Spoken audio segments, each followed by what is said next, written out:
अचानक पेशाब का दबाव बढ़ जाता है। कभी क्या आपने कभी गौर किया है, जैसे ही आप नहाने जाते हैं अचानक पेशाब का दबाव बढ़ जाता है। कभी ऐसा लगता है कि अभी तक कुछ नहीं था, लेकिन जैसे ही पानी शरीर को छूता है पेशाब की इच्छा जाग जाती है। क्या ये बस एक संयोग है या इसके पीछे कोई खास वजह छुपी है? जिंदगी में कोई भी घटना बस यूं ही नहीं होती, हर छोटी छोटी चीज के पीछे कोई ना कोई वजह होती है। अब सवाल ये उठता है कि नहाते वक्त हमें पेशाब क्यों आती है? क्या ये हमारे शरीर की कोई कमजोरी है? क्या ये किसी बीमारी का संकेत है, या फिर ये दिमाग और शरीर के बीच गहरे रिश्ते की तरफ इशारा करता है? बस सोचो, अगर ये सिर्फ शरीर का एक सामान्य काम होता तो हर कोई इसे इतना गहराई से क्यों महसूस करता? नहाना सिर्फ साफ सफाई का मामला नहीं है। नहाना एक ऐसा प्रक्रिया है जिसमें शरीर, दिमाग और आपकी पूरी चेतना जुड़ी होती है। पानी, जिसे सबसे पवित्र तत्व माना जाता है, सिर्फ आपके शरीर को नहीं धोता बल्कि आपके अंदर जमा थकान, तनाव और दबाव को भी धो देता है। और जैसे जैसे शरीर हल्का हो जाता है उसका दबाव पेशाब के रूप में बाहर निकलता है। लेकिन ये तो बस सतह की बात है, असली कहानी इससे कहीं गहरी है। क्योंकि शरीर का हर अनुभव मन का भी अनुभव होता है और मन का हर अनुभव शरीर में उतरता है। तो जब आप नहाते हैं ये सिर्फ एक जैविक प्रक्रिया नहीं है, ये आपके मन और शरीर के बीच एक बातचीत है। अब सोचो, जब पानी तुम्हारे शरीर को छूता है तो क्या होता है? तुम्हारी त्वचा के हर रोम छिद्र में हलचल मच जाती है, तंत्र का तंत्र सक्रिय हो जाता है। ठंडक या गर्म पानी का एहसास दिमाग को ये बताता है कि शरीर को कुछ छोड़ने की जरूरत है, और उसका पहला तरीका पेशाब करना होता है। लेकिन ये पूरी सच्चाई नहीं है, क्योंकि अगर ये सिर्फ ठंडे पानी का असर होता तो फिर जब हम गर्म पानी से नहाते हैं तो ये क्यों होता? अगर ये सिर्फ मूत्राशय की वजह से होता तो नहाने से पहले ये क्यों नहीं होता, और पानी गिरते ही अचानक क्यों होता है? यही वो राज्य है जो लोगों को हैरान कर देता है। जैसे ही आप नहाना शुरू करते हैं शरीर आराम की स्थिति में चला जाता है, और जैसे ही शरीर आराम करता है सबसे पहले वो दबाव को रिलीज कर देता है। ये दबाव कभी पेशाब के रूप में दिखता है, कभी गहरी सांसों में और कभी थकान के एहसास में। इंसान तब तक दबाव में रहता है जब तक वो खुद को छोड़ना नहीं सीखता।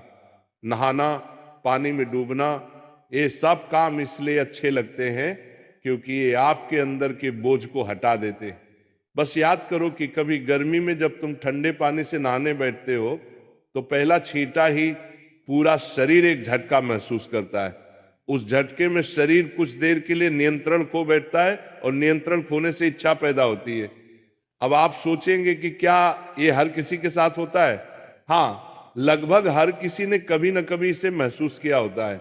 लेकिन फर्क ये है कि कुछ लोग इसे सामान्य समझकर भूल जाते हैं और कुछ इसके पीछे छुपे राज की तलाश शुरू कर देते हैं। और जो तलाश शुरू करता है वो जिंदगी के असली ज्ञान के करीब पहुंच जाता है। क्योंकि यहाँ एक नाजुक बात छुपी है, पानी और पेशाब दोनों एक ही तत्व से बने होते हैं। जब जब पानी बाहर से शरीर को छूता है तो शरीर के अंदर पानी का तत्व भी प्रतिक्रिया करता है। यही प्रकृति का संतुलन है, ये एक अनुनाद है। शरीर और प्रकृति के बीच रिश्ता आईने जैसा होता है, जो कुछ बाहर होता है वो अंदर भी परिलक्षित होता है। तो जब बाहर का पानी तुम्हारे शरीर से मिलता है तो अंदर का पानी यानी पेशाब भी बाहर आने को बेचैन हो जाता है।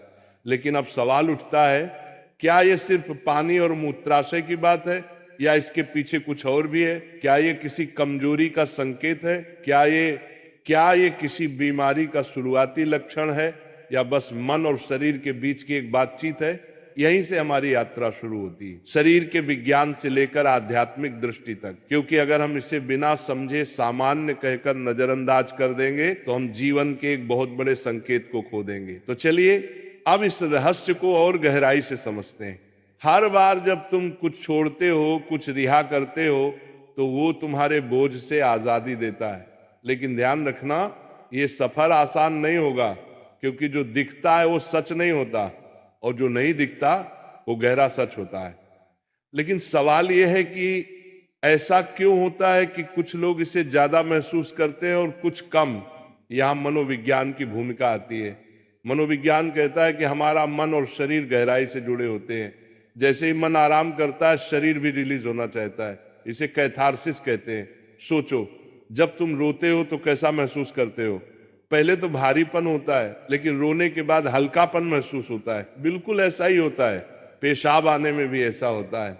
ये एक तरह की साफ सफाई है, और नहाना भी ऐसी ही एक प्रक्रिया है जो आराम और तरोताजगी दोनों को जगाती है। इंसान लगातार दबावों के नीचे रहता है, तनाव, इच्छाएं, डर, गुस्सा, चाहत, ये सब अंदर जमा रहते हैं। जब आप नहाते हैं तो पानी सिर्फ शरीर को नहीं धोता, ये आपके दबावों को भी पिघलाता है। और जैसे ही दबाव कम होता है, शरीर से छोटे छोटे रिहाई के संकेत पहले निकलते हैं। मतलब पेशाब आने की इच्छा सिर्फ जैविक नहीं है, बल्कि मनोवैज्ञानिक भी है।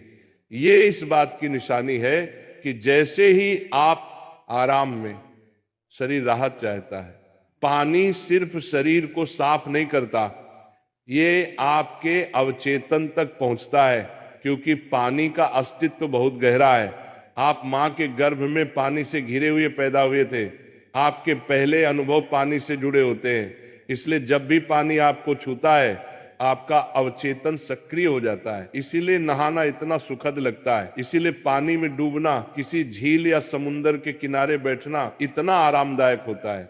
और इसीलिए जब भी शरीर पानी से टच करता है तो वह तुरंत राहत चाहता है, क्योंकि ये उसकी सबसे पहली अनुभूति होती है। हर बार जब पानी तुम्हें छूता है तो गर्भाशय का अनुभव वापस आ जाता है। गर्भ में तुम पूरी तरह आराम में थे, कोई तनाव नहीं, कोई दबाव नहीं। पानी का माहौल और राहत पाने का एहसास ही वजह है कि नहाते वक्त पेशाब आना स्वाभाविक होता है। लेकिन अब एक सवाल बचता है, क्या नहाते वक्त पेशाब आने की इच्छा सिर्फ एक सामान्य रिफ्लेक्स है, या ये किसी बीमारी का संकेत भी हो सकता है?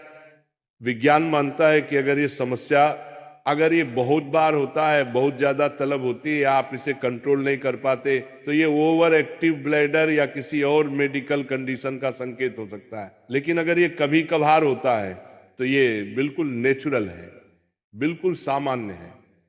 अब सोचो, क्या आपने कभी ध्यान दिया कि ये तलब तभी बढ़ती है जब पानी डाला जाता है?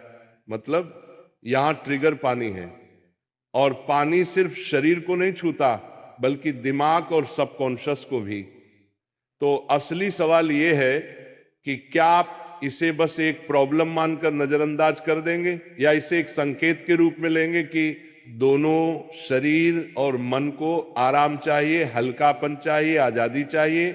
हर तरह की रिहाई सिर्फ जैविक नहीं होती, ये आध्यात्मिक भी होती है। आपको छोटे छोटे रिहाई के मौके दिए गए हैं ताकि आप एक बड़े रिहाई की तरफ बढ़ सकें। पेशाब, आंसू, हंसी, ये छोटे रिहाई के तरीके हैं, लेकिन ध्यान सबसे बड़ी रिहाई है। मतलब अगर आप समझ पाओ कि इच्छा क्यों आती है, तो ये सिर्फ एक शारीरिक अनुभव नहीं रहेगी, बल्कि ध्यान की तरफ एक कदम बनेगी। चलो अब नाम जप करते हैं राधा रानी का, तो मेरे साथ बोलेंगे, राधे राधे।